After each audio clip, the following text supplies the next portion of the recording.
Soviet Union, especially its economy, demonstrated miracles during the 70 years of the communist rule, and it also helped decolonization, supporting liberation movement across the world. It also improved the living standard of the people living within the socialist republic and the first socialist country in the modern times.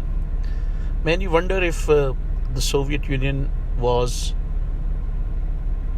so great, then why did it collapse?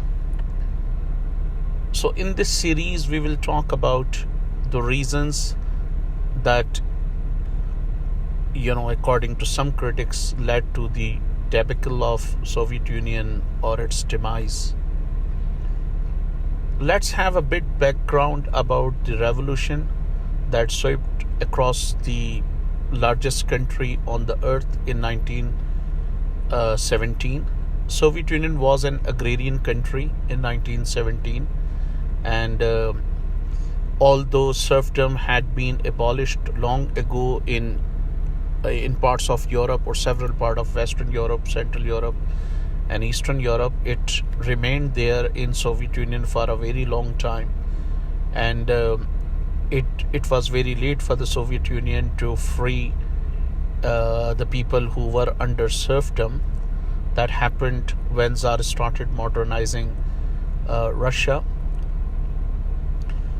But feudal lords and feudal power was still very strong in the Soviet Union prior to the revolution of 1917. But by and large, the country was agrarian. A number of people or millions of people would depend on rearing animals or sheep, and industries contributed very tiny percentage to the GDP of the country, and according to some estimate, it might be somewhere between 7 to 12%, and large number of people live in absolute poverty. The political system was very tyrannical, with the Tsar concentrating all powers in his own hands. Political freedom was almost non-existent, and when Russia participated in the First World War, it badly lost, and it was losing on all fronts, and soldiers were fed up with this prolonged war. And amidst that war, this revolution took place in 1917, which is also known as October Revolution. Since people were already fed up with the war, the new government announced the cessation of hostilities. In a way, they stopped participating in that war, infuriating the United States, UK, and France. At that time, there were white forces that were the remnants of Tsar and that wanted to continue that war. So soon after the revolution, the country plunged into a civil war with the white forces on the one hand and revolutionaries on the other hand. White forces were supported by the United States, UK, France, and other Western powers. They even physically invaded the country in support of those white forces.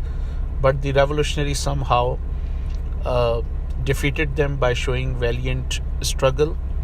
They fought valiantly and defeating the enemies. So hundreds and thousands of people lost their life during the First World War in the Soviet Union. And then, of course, the country also witnessed the Civil War that also caused killings of people on a massive scale.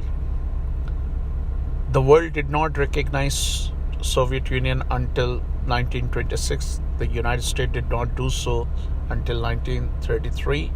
There were sanctions against the revolutionary government. There were conspiracies being hatched on the part of the remnant of the Tsar and Western powers.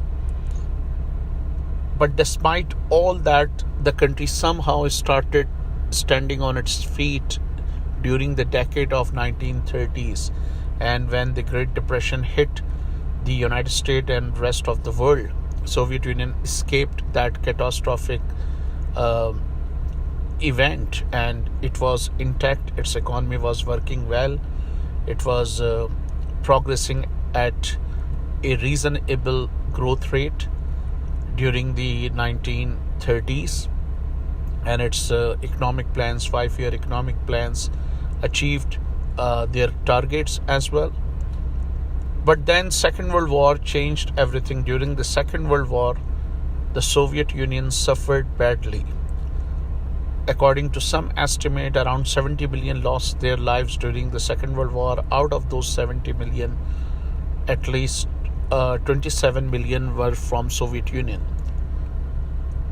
Some experts who keep an eye on war, conflict, and casualties believe that in war, for every person who gets killed, at least 5 people get wounded, which means also post-traumatic, which means that we can also include the people who may have suffered post-traumatic effects.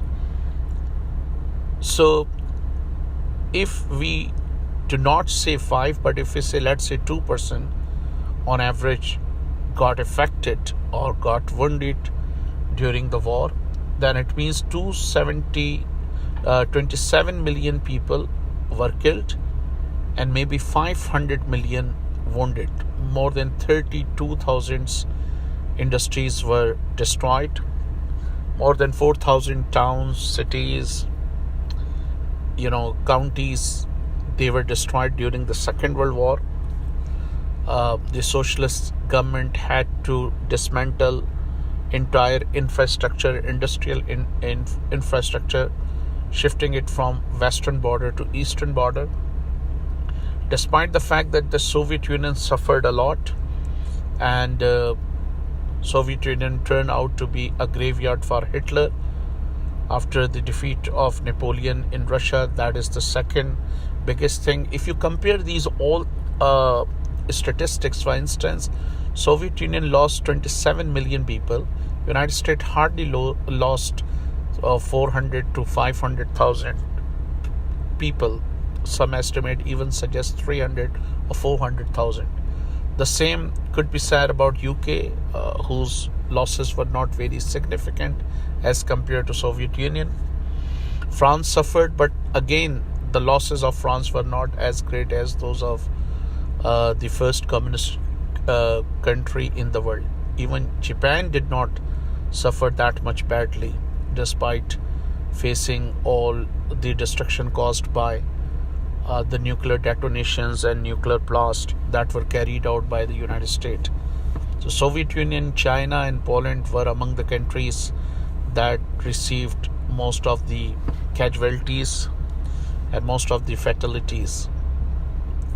So despite the fact that the Soviet Union suffered a lot in 1956, it was the second industrial country after the United States. It made tremendous strides in space technology. It provided education, health, and other facilities to its citizens.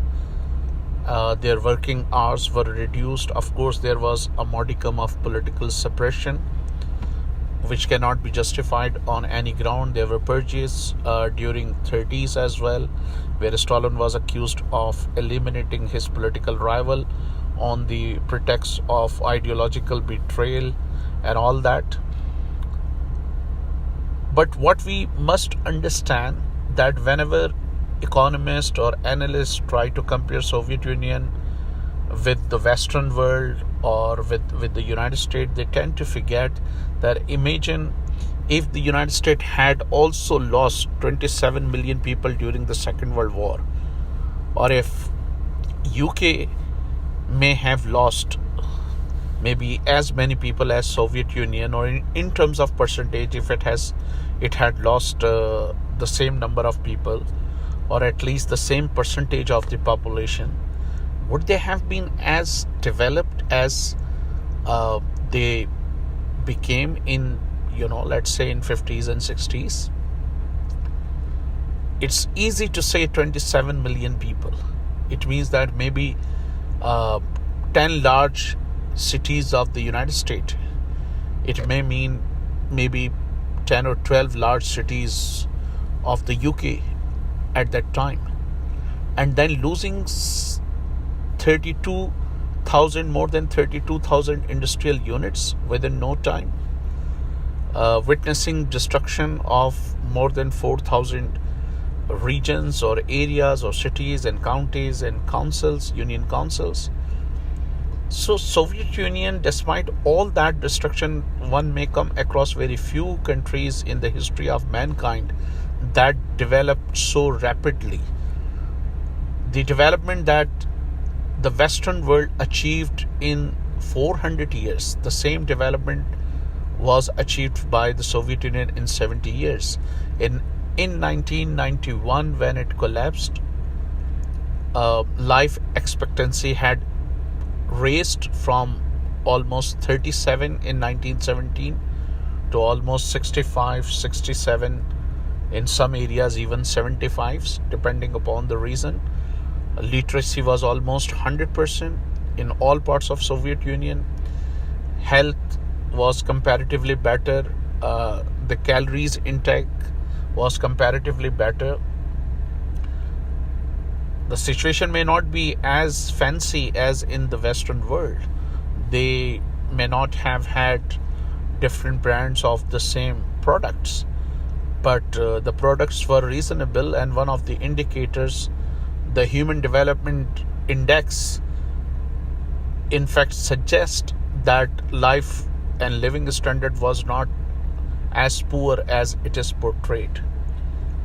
So these were all the achievements that Soviet Union achieved during the 70 years of the communist rule. And in addition to supporting a large population of its own country, it also threw support behind decolonization, liberation movement, supporting revolution elsewhere, like in Albania, Romania, Bulgaria, Yugoslavia, East Germany, in North Korea, North Vietnam, in Afghanistan, and several parts of the world. It also extended technical or industrial help, whatever it could give. It did extend to different countries, including Pakistan, which was gifted a steel mill and machine tool factory. India was also helped with the establishment of a steel mill. Poland's agriculture was modernized with the help of Soviet Union. 22,000 economic advisors were there in China to help it in the aftermath of the 1949 revolution. Similarly, most of the Eastern European countries, they benefited from Soviet technology that the communist country had at that time. It also supported them with education, with health infrastructure, and in other sectors it also extended help.